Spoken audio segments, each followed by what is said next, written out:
First thing I'd like to start with is the sales register. As with all the other sections of the command center, the sales register is the simplest way to look up a prior sale or a cash receipt.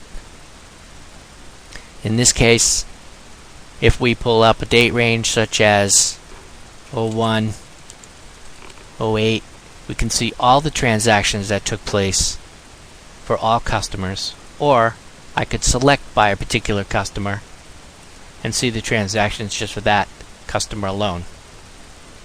It's a great way to narrow my search down. From here, I can drill down onto a particular transaction with the arrow on the left side of the row of that particular transaction.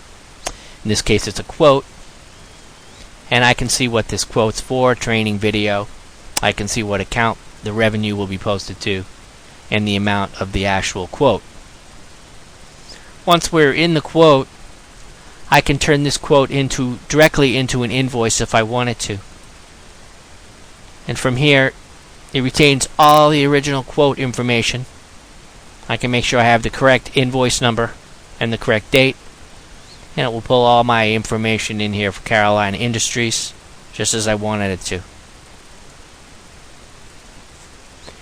Also, I can drill down and look at anything that is open. For instance, this line here will show me an invoice that I've already entered into the system for Carolina Industries, and it will give me the description of this particular invoice and the amount.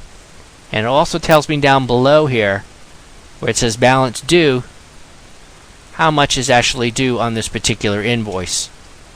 This doesn't have to be the full amount of the invoice as you see here. It certainly could be a partial amount of the invoice if we've already received a cash receipt for this particular invoice.